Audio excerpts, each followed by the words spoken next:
Welcome to Heart and Vitality News. My name is Simon Speight, your host, meeting today with Dr. Abraham Jacob from the Heart Hospital, Baylor, Plano, in Texas. Thank you for investing the time today, Doctor. Tell us, what got you into cardiology in the beginning?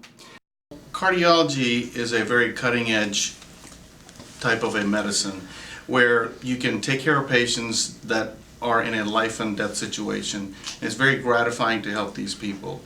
And not only that, to me, taking care of these patients and preventing a future event means a lot to me. Indeed. What really do you see most of in your practice day to day? What do you see most commonly as you practice medicine? Well, probably the more common diseases or conditions that I see are hypertension, or also known as high blood pressure, and coronary artery disease, as well as atrial fibrillation. What can viewers do to perhaps avoid being one of your patients in the future?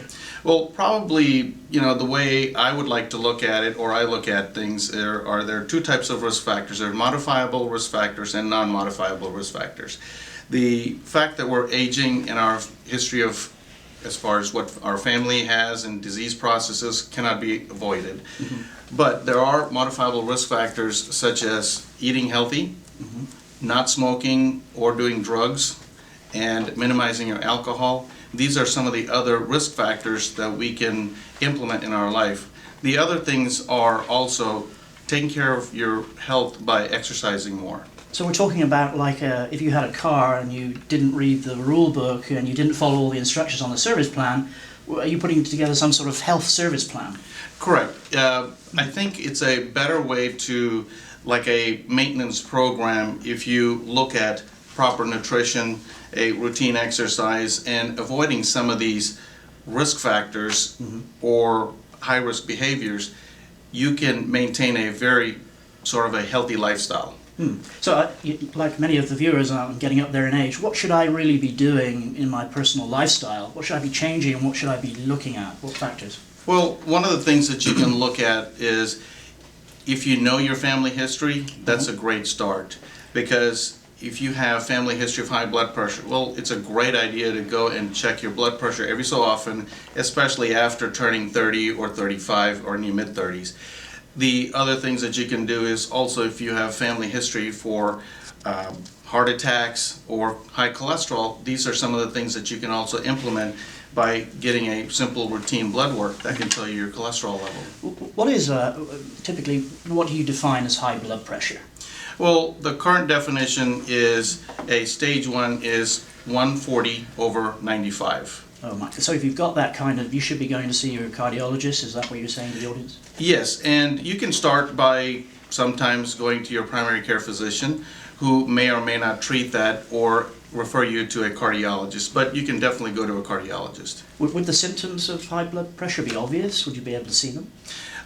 Not necessarily. It's a silent killer, as they call it. Oh, really? Some people notice these symptoms, they get a flushing of their face, or they say their ear gets hot, or some people have changes in their vision. Really?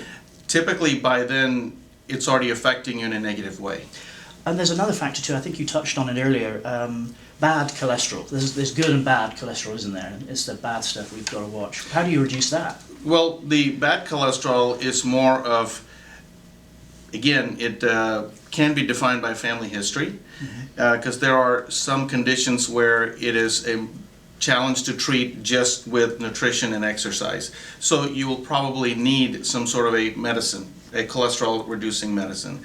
However, majority of the time, a bad cholesterol can be modified just by modifying your diet, by changing the way you eat, by actually increasing your protein, high fiber, and low fat. So it's a lot of different things. What about, I don't take supplements, I always forget, but you're coming out with some supplements, you're bringing some out of the market, aren't you? Correct. To me, nutritional supplements are very important because the content of nutrition that what we gain from eating fruits and vegetables are unlike what they were several decades ago.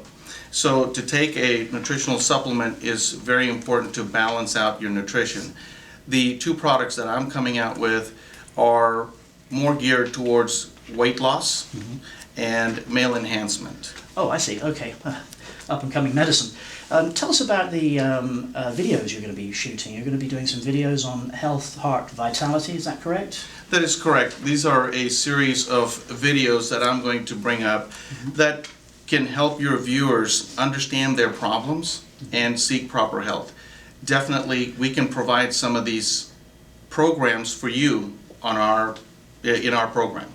Excellent. So how do people find out about the program and also the supplements you're intending to launch? Well, that's very easy. If you go to my website, Okay.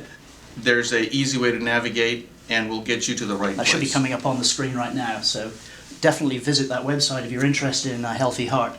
Thank you, Doctor. This is Simon Speight reporting for Reuters. Now back to the studio.